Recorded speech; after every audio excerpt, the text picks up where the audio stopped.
Hello everybody and welcome to the National Army Museum for this week's Friday Insight.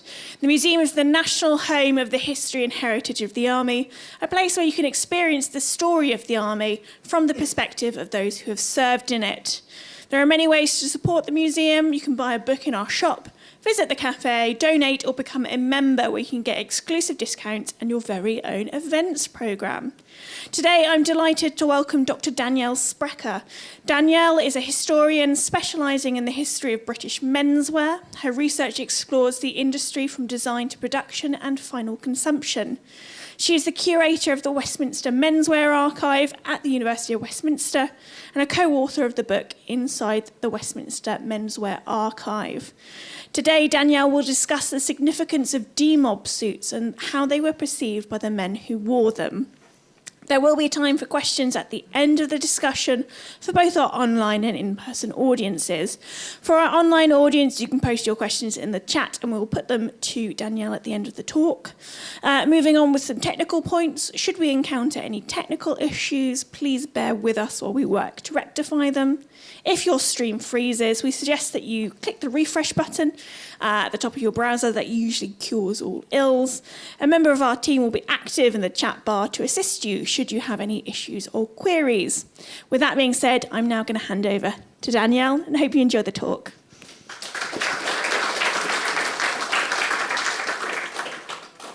Thank you very much for the invitation to speak here at the National Army Museum today. This presentation is based on research that I did for my PhD when I was at the University of Leeds and Leeds Museums and Galleries, and which was published in the journal Costume in 2020. So today, first I'll provide some context about the Leeds multiples. They were the large tailoring companies based in Leeds but had national presence that my PhD was looking at. And they were significant in the manufacturing of demob suits. Second, I'll look at the austerity and utility regulations that manufacturers had to meet, which is an important context for what happened with the way that demob suits were made and distributed, and the reception that they had. Then I'll discuss how demob suits were provided.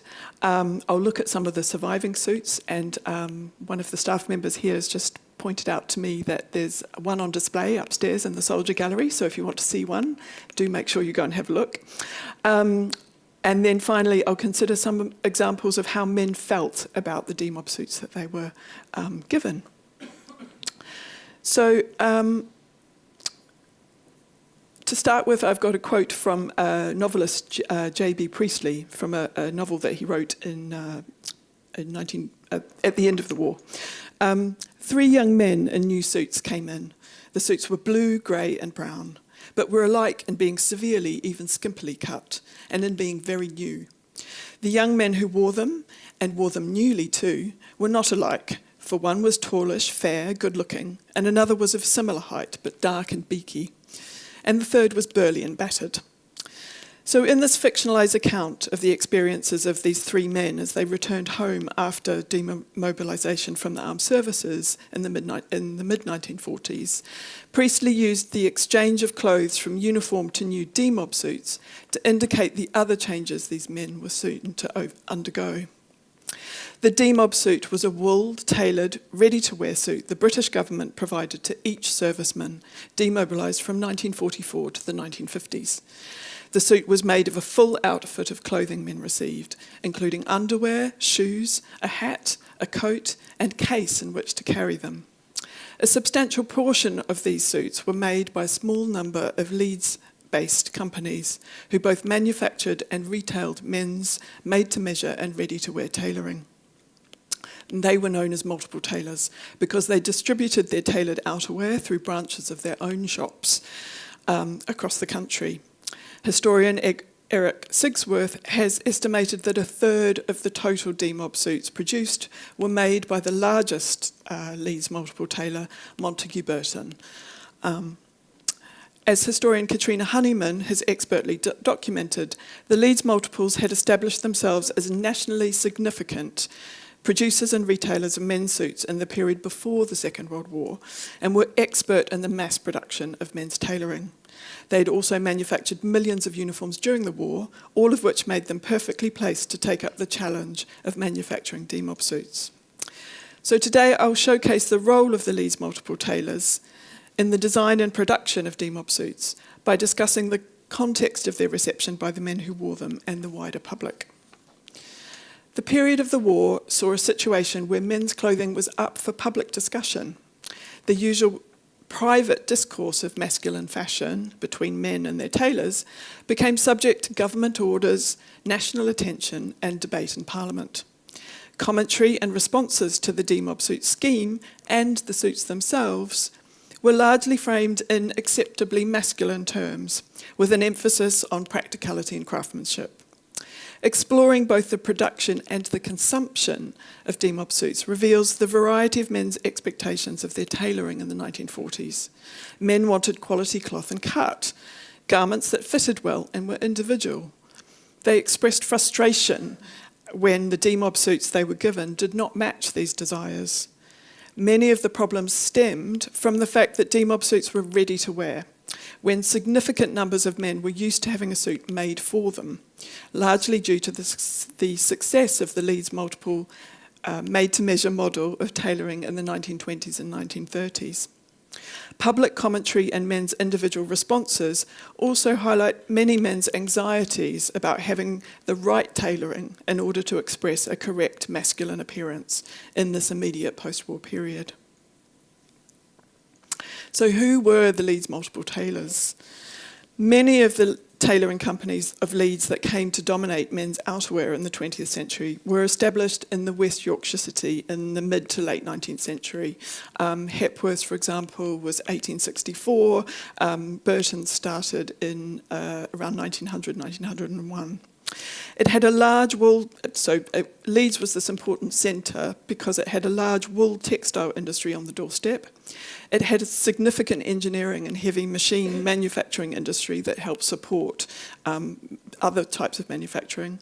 And it was an important finance centre where there was money available for investment for new businesses. The model of production and retailing pioneered and refined by the Leeds multiples after the First World War was through a version of made to measure. And this gave men the chance to have a suit tailored to their body.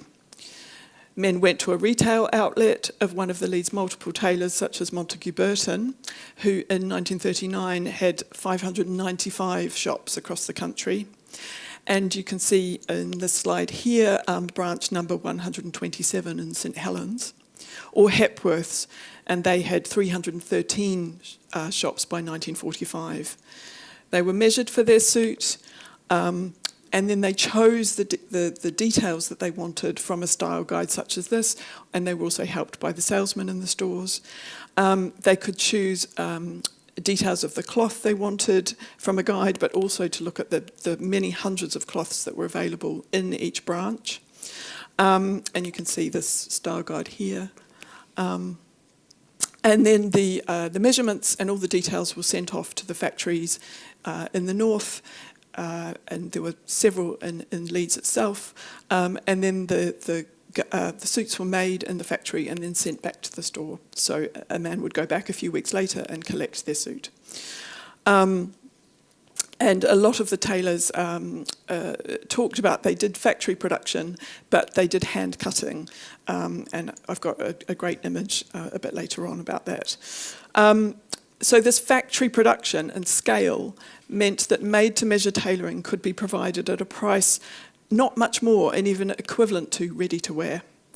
To assist with individual cut, companies used things like figure charts, highlighting the different types of male bodies that the cutter might have to accommodate to make sure of a correct fit.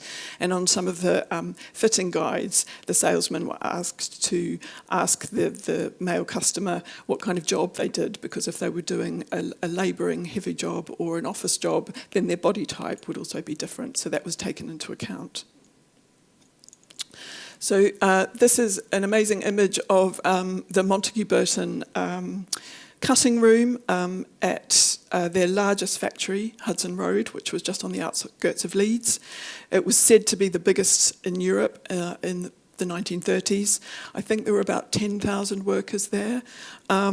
So this is the cutting room, so this is where the tailors are working. So as you can see, they've got the tailoring benches, they've got cloth lined out, they've got patterns down the side that they're using, but they're hand cutting each of the suits. Then that was bundled up, sent to the machine rooms. The machine rooms were staffed by women, and then the suits were made up there.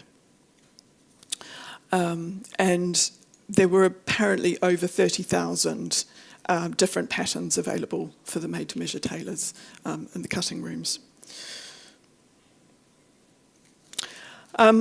With the onset of war in 1939, the majority of the Leeds multiple tailors production switched to the manufacture of service uniforms. Burton calculated that they had made over 13 million uniform garments during the war for both the British and Allied services. And this was a parade that happened at the end of the war that Burton put together this float with the details of what they'd done. So turning to austerity and utility regulations of the 1940s, I think it's important to understand, in terms of sort of considering the Demob provision, I think it's useful to look at this context that were put in place from 1941 in the UK. The war saw unprecedented government involvement in regulation of the entire clothing industry in Britain. Clothes rationing and the use of coupons was introduced in 1941, ending in 1949. Each item of clothing had a coupon value. For example, a man's shirt required 8. And each adult was allocated a certain number of coupons per year, but this allocation reduced as the war progressed because of all of the demands on resources. By 1945, only 24 coupons for clothing were issued per person. And alongside rationing, there was the associated utility regulations. And you can see here the distinctive CC41 labels used to mark items that met these regulations. And these controls concerned pricing, standards of cloth and clothing manufacture, and sizing, which affected men's, women's, and children's clothing. The style and design of clothing also came under scrutiny by the government with the introduction of what became known as austerity regulations. And these consisted of controls on style by limiting the amount of material, trimmings, and trimmings that commercial manufacturers, who made most men's clothing and outerwear, and it limited what they could use when they were doing their manufacturing. And here is just one small, tiny part of the schedules for the 1942 civilian clothing restrictions orders that manufacturers had to meet for the austerity regulations.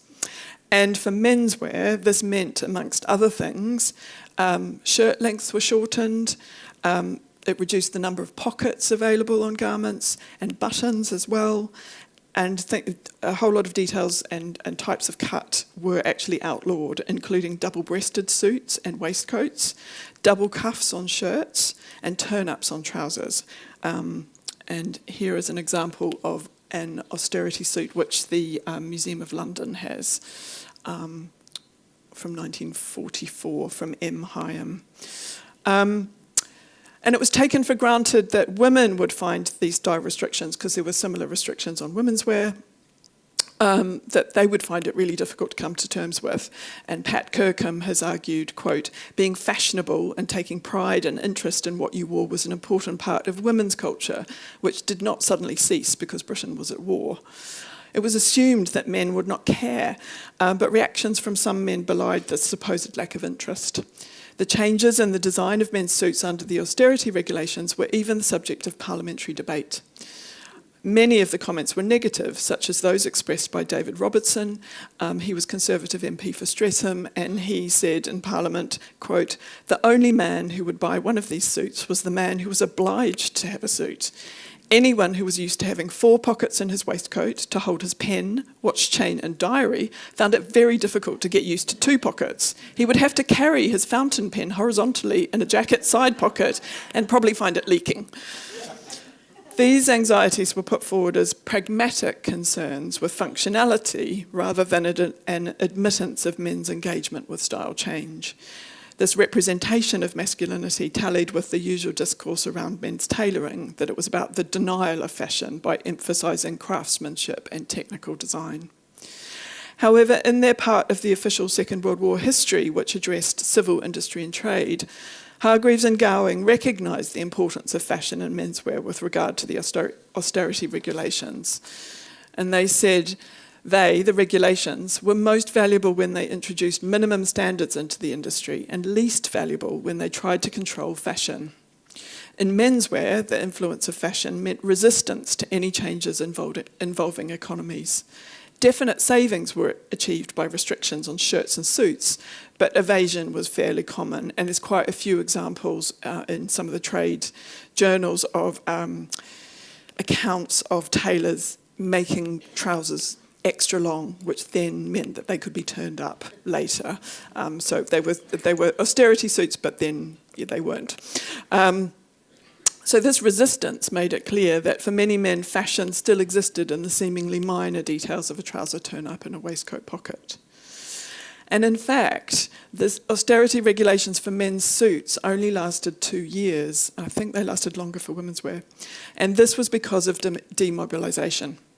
They were lifted by the Board of Trade in February 1944, as it was decided that, quote, the demobilised soldiers could not be offered civilian clothing in austerity styles. And there are examples of men who were demobilised earlier in the war who were given austerity suits, and it was not popular.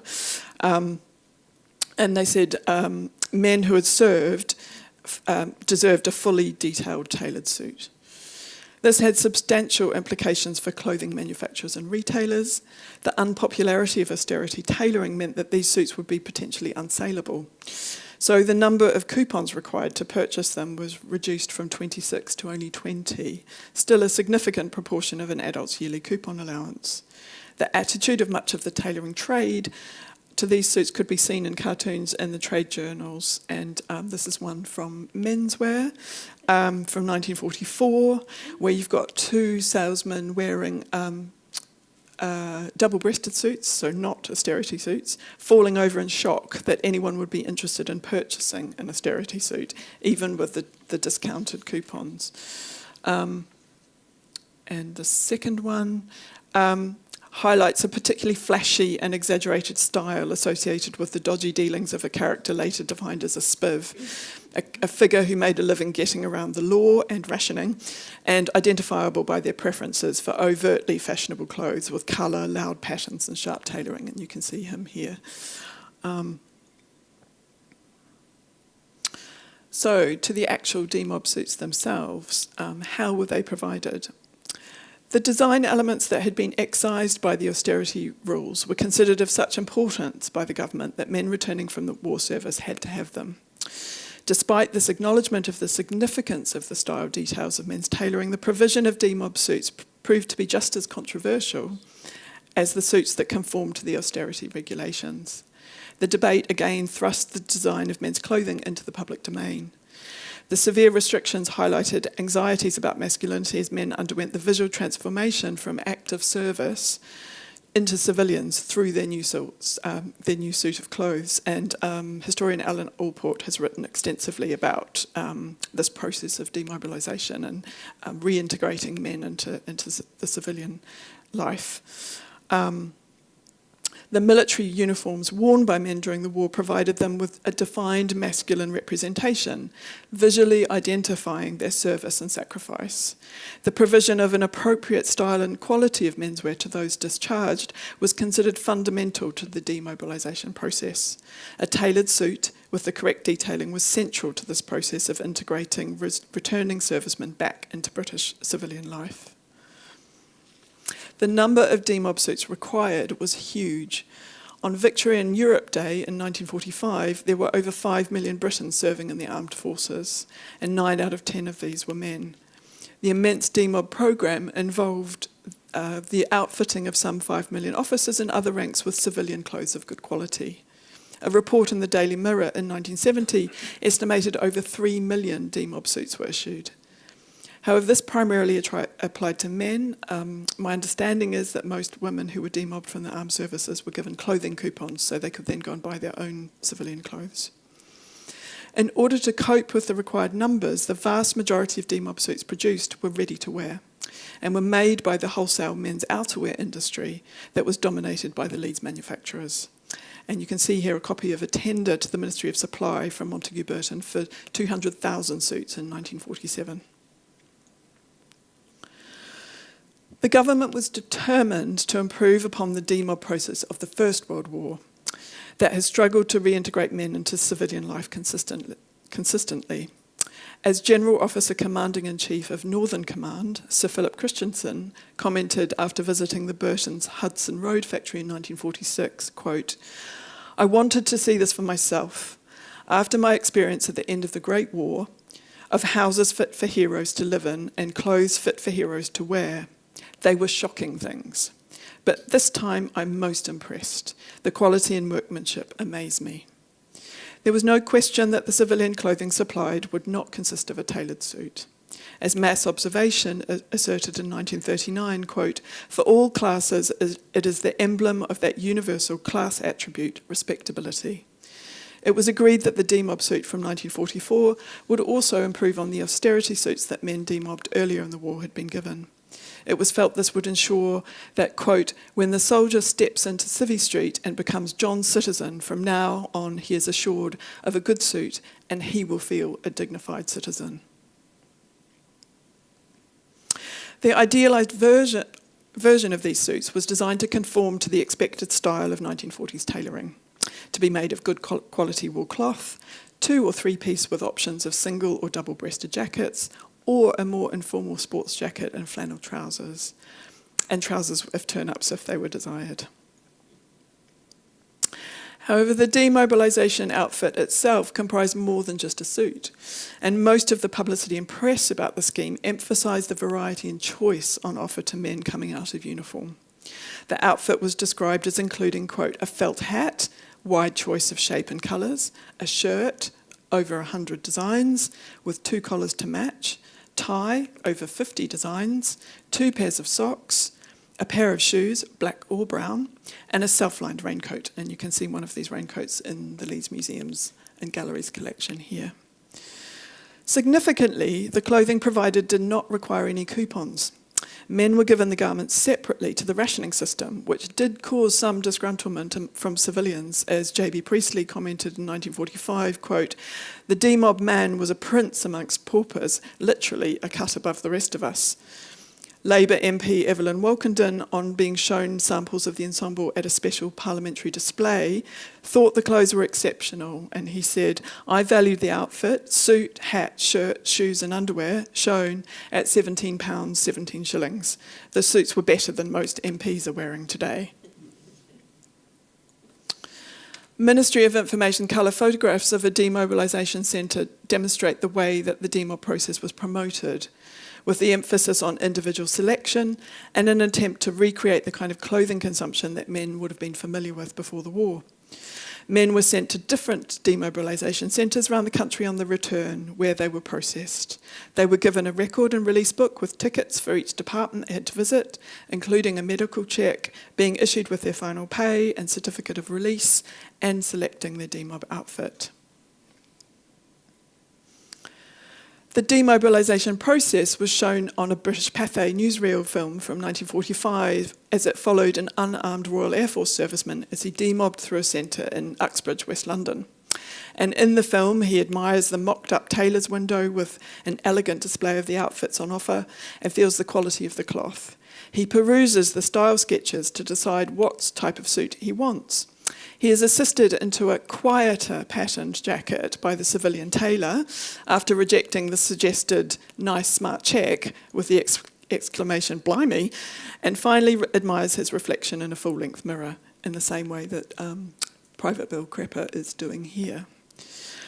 Of course, these were idealised representations of the demob centres, but Alan Allport cites positive experiences of servicemen, such as one officer who described how, quote, "From the moment that I entered the dispersal centre until, laden with a complete civilian outfit, I emerged from the clothing store, I met nothing but quiet efficiency and outstanding courtesy." A pencil sketch of the process at Olympia in London's Kensington for the Illustrated London News, and it's now in the Imperial War Museum collection, gives an indication of what the experience might have been like with the long Empire Hall of the in the sketch, filled with servicemen trying on suits and dealing with bundles of clothes. The menswear trade also appeared to be largely supportive, with trade journal Style for Men approving of the way, quote, the submerged style interest of the new-fledged civilian was pleasantly stimulated by allowing him a fair degree of shopping choice and by a number of hints on selection displayed on show cards. Ken Rawlinson, who had served as a driver in the Royal Tank Regiment, remembered taking advantage of these options on his demob, choosing the more relaxed style of a sports coat and flannel slacks instead of the familiar chalk-striped demob suit. The demob suits on offer also conformed to an egalitarian ethos, as both officers and privates were given the same choice of clothing. Field Marshal Sir Bernard Montgomery was reported to have chosen, quote, a nice brown herringbone tweed suit with a thin and not too obtrusive red stripe for his return to Civvy Street. And you can see here another example from a piece in Picture Post, and they'd followed him up. They'd done a piece about him when he was serving and then followed up after he was demobilised. Major Arthur Egerton Savory's demobilisation. And this was quite different from the situation within armed services where both male and female officers, who usually came from wealthier backgrounds, routinely had their uniforms individually made by bespoke and made-to-measure tailors. Burton's, for example, offered made-to-measure officers' uniforms during the war, and Savile Row tailors also did that service. As George Isaacs, the Minister of Labour, admiringly commented to Burton's workers in 1946, quote, in these disposal centres there is no difference in rank. There is no difference between commissioned officer or non-commissioned officer. They all come in and take their tunic off and you don't know whether he is a sergeant or a major. When he puts the suit on, it is a tribute to the garment you have supplied when you realise that it was good enough for the colonel and at the same time good enough for the private. Isaac strongly approved of the way the demob suit had the potential to remove the class and status differentiation normally expressed by a clothed body. This chimed with much of the rhetoric of the Leeds multiple tailors throughout their history, particularly that of Burton's, who had always emphasised this idea about quality and respectability, and famously sold suits that they said that a working man of average wage of a working man, they should be able, a weekly wage, they should be able to buy a suit for. So superficially this could be considered the case, but just as with the disparaging comments austerity suits attracted, it was in the subtle details of cut, fit and cloth that the quality and style of a man's suit was measured.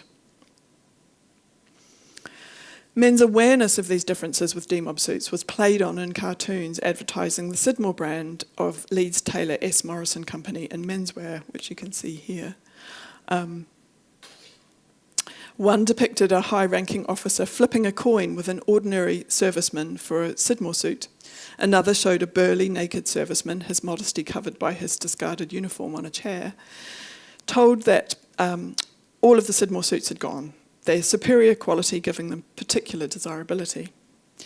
The demob garments and suits that were not given makers' labels, though. They were only given a production label like what we saw with the raincoat earlier, with coded factory production labels. There were rumours that suits made by the London store Simpsons, renowned for their high-quality ready-to-wear tailoring, could be identified by their code, and they would be put under the counter and, quote, could only be obtained by asking the quartermaster sergeant very nicely.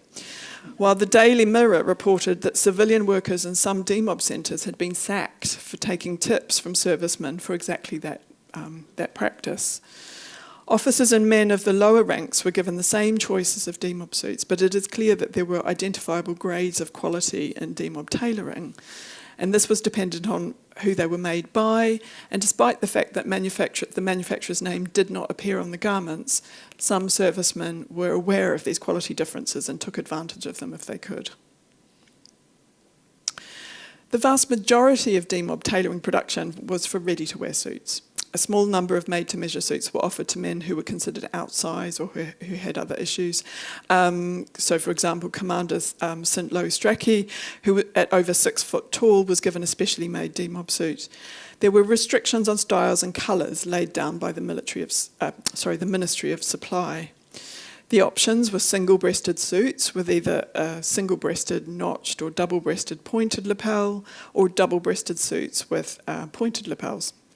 The suits were to be, quote, manufactured in various shades of blue, brown and grey. These colours covered the most popular hues for men's suits.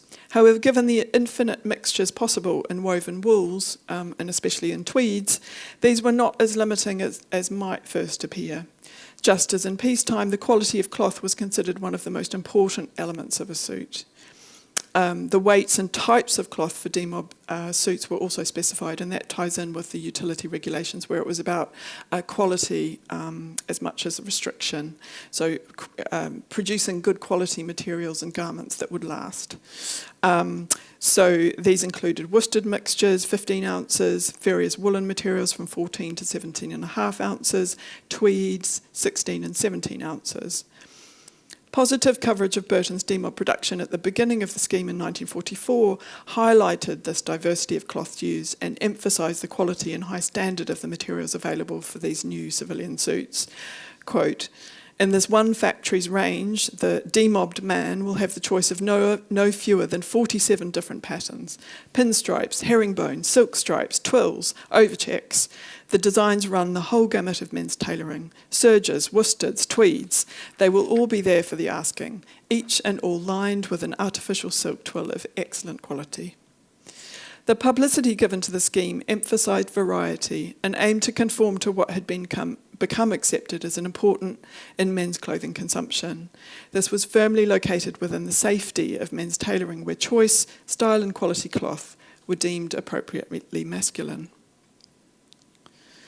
So now turning to some of the surviving suits. Variety is clearly visible in a number of surviving demob suits held in museum collections that I had a look at for my PhD research. Leeds museums and galleries have 4 suits, a tweed overcoat and a raincoat in their collections that have been classified as being part of the demob scheme. 2 of the suits conform to what subsequently entered the popular imagination as typical of a 1940s demob suit. So this is double-breasted, made of navy blue striped wool, and these were given to the museum by Burton's in the 1980s. And the first belonged to a Mr. F. Jordan. Unfortunately, we don't have very much information about him, but he was given it on demobilisation in 1946 after serving in the forces for 5 years. Made of navy worsted with a muted chalk stripe, the jacket is double-breasted with a subtle curve to the collar. The 2 hip pockets are top-jetted with flaps, and it's lined in black twilled rayon. In the museum documentation, it is identified as Style 9, referring to a Burton's double-breasted suit style, which you can see here from a style guide from Burton's from the early 1940s, though with only 4 buttons showing rather than the 6 of the demob suit. The second, which was donated by a man called R.G. Stiggles, is similarly made of navy wool. The jacket is double-breasted, and it's also classified as Style 9, with the same number of buttons and 3 pockets, although the hip pockets, while having flaps, have not been jetted, so there's these small, subtle details that are different. The suit is 3-pieced with a matching waistcoat and has a very different impact due to the variance in the stripes in the wool. And I haven't got a close-up, but it's 3 very fine white stripes with a bright blue stripe as well, so it gives a sort of bolder effect. As evidenced by the Burton Style Guide of 1940, these suits demonstrated continuance in a silhouette from before the war, with its high defined waist, square shoulders and straight trousers. You can probably see that better in the Style Guide representation. Square shoulders and straight trousers. Alan Allport has pointed out that the ethos of the demob suit was that it would make returning soldiers inconspicuous, which ostensibly a double-breasted navy blue suit would do. However, Allport found many comments that clearly demonstrated the men's distaste for the uniformity and lack of newer styles on offer through the demob centres, including this one, quote, obviously a pre-war 75 bob effort, not any sort of suit I would buy, foul. Some men observed the homogeneity of the suits the homogeneity of the suits the demobilising soldiers chose, a regularity that can be seen in the design of the navy blue stripe double-breasted suits just described, despite the understated variations in the weave of the cloth. quote, "You looked like bookends. Everybody looked the same," recalled Tony Cameron, while Tom Hallowell reflected that for the majority, quote, "a demob suit was simply one uniform received in exchange for another. Khaki, Air Force blue or navy blue, all were replaced with grey or brown or chalk stripe." And again, upstairs in the Soldier Gallery with the demob suit, there's a lovely cartoon of a whole lot of men in exactly the same chalk stripe in a park. Chalk or pinstripe navy blue wool became so identified with the demob suits that when this style of pinstripe tailoring returned to fashion in the 1970s, it was lampooned by the cartoon in the Daily Mirror, which we saw on the opening slide. Clearly, there was no way mass production on the scale required and the standardised ready-to-wear tailoring could satisfy every man's individual tastes. But the comments also demonstrated the desire for men to differentiate themselves from each other by what they wore, even if those differences were subtle, such as cloth quality or more drape in the cut of a jacket. Other surviving demob suits show that variation in cloth could have a noticeable difference on a suit. Two of these are tweed suits, both single-breasted, one held by Norfolk museums, made of a dark herringbone tweed with a blue stripe. You can see here. And another example is from Leeds Museums and Galleries, which is a much kind of bolder, brasher style.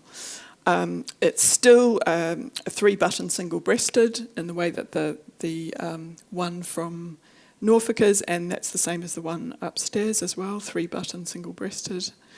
But the cloth makes a completely different look.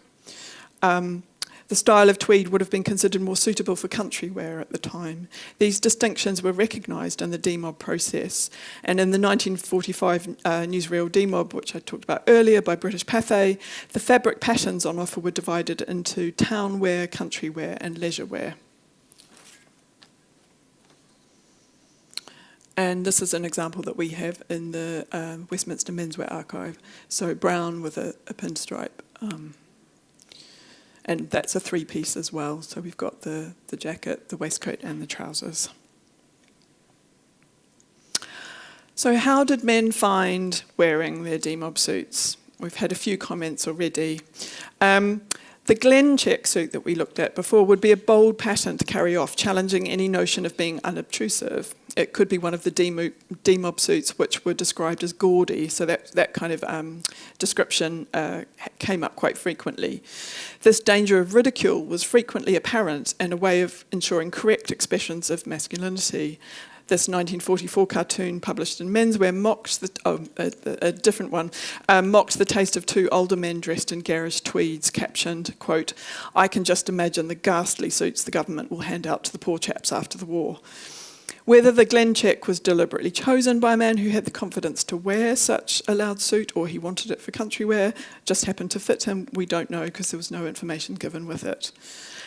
But fit was another aspect that was really important. This can be seen being mocked by this cartoon here by Leeds tailoring company Malbec in 1945. For those made-to-measure suits, having to wear a suit off the peg was an affront to what their idea of tailoring should be, how it should look, and how it should feel to wear. And just going back to the figures about made-to-measure, Sir Montague Burton, who started Burton's, estimated in 1942 that 75% of men's suits sold were made-to-measure, and that was quite a long-standing. A tailor in Style for Men described a young Royal Air Force serviceman's demob suit brought to him in 1944. Quote, "The quality and make was appalling, the fitting was impossible, very inferior cloth, ill-made, ill-fitting. Even after extensive alteration, he only considered it worthy of being worn for his work in a factory." Quote, "If he had appeared in this suit with a red handkerchief around his neck, he could have appeared as a characteristic of the underdog of the early Victorian period." A Lancashire tailor reported that he'd seen more than 20 ex-servicemen for alterations to their suits as they attempted to get a better fit. And when Malcolm Berwin, whose family owned Leeds tailoring company Berwin & Berwin, came home wearing his demob suit, his father was so dismayed that he insisted that their factory make him up a new suit to be ready the next day. Sir Harry Seacombe remembered his suit, quote, "didn't look too bad after his mother and sister had helped to adjust it, and he was happy to wear it to meet his mates and go to a dance. And fashion designer Hardy Amies, who had been an intelligence officer and had his suits made by a bespoke tailor for his whole life, admired the quality of the Demob clothing he was given, but found most of it, quote, rather unbecoming, except a cavalry mackintosh of excellent cut. Despite the egalitarian ethos of the Demob suit, the tailoring and cut of a suit could still be a marker of status, an ill-fitting suit the cause of self-consciousness. All of these elements were crucial to the quality and design of men's tailoring, with its emphasis on fit and correctness, the cloth and cut combining to create an idealised image of tailored masculinity. And the combination of suits made by mass production and the restricted choices offered to demobilising men proved contentious, particularly due to the perceptions and reality for some men of the inadequacies of ready-to-wear tailoring. There were also indications that men's tastes were changing and fashion was changing, with casual styles and different cuts becoming popular. For example, a serving officer in the Royal Air Force contributed his conversations with fellow officers in his mess to Trade Journal Style for Men about what kind of clothes they were looking forward to wearing after the war. And they concluded that they didn't want, quote, dark formal clothes, but favoured soft collars, two-piece tweed and flannel suits, supported by a good collection of pullovers and slipovers. And these desires were highlighted by Leeds Tailoring Company's summary in these two advertising covers for the Trade Journal Menswear in 1944, where you can see these more sort of casual styles superimposed over images of the uniform, the same men in uniform. And other hints that men's fashions were shifting were noted by the Trade Journal Menswear, with this feature on American styles in 1944. So these are street shots from photographs from the US, and they're talking about whether these will influence British fashion. And the one I've highlighted in red there at the end is a zoot suit. And zoot suits were really a controversial style that were adopted by particularly black and Latina men in America in the early 1940s. And there were even riots around men wearing zoot suits because of the amount of cloth that was needed to make them, and the race element as well. They're actually really rare survivals. There's two on display in New York at the moment in an amazing exhibition called Superfine, if you're interested in that kind of thing. But the style, though it was very exaggerated, then kind of did infiltrate and go into more fashionable tailoring into the late 40s and 1950s. And they talk about this American style infiltrating into Charing Cross Road, where the menswear retailer Cecil G was, and was known for having American style fashions available for men. And a bit later in the 1940s, so sort of 3 or 4 years later, you can see evidence of these fashion changes and styles in men's tailoring, with this more elongated jacket, full trousers, and then the narrow cuffs in the trousers. That was much more highly fashionable for young men, and you can see these three men from arriving on the Windrush wearing that. And then we have an example in our collection, which I think is probably 47, 48, and it's definitely a made-to-measure suit. It's got amazing details on it. It's my favourite. So while there were many complaints about demob suits, the cloths, the styles, the fit and cut, there were men who were satisfied with their new civilian tailoring. A mass observation file report on clothes buying and wearing from 1947 noted that men's attitude to demob suits was mostly positive.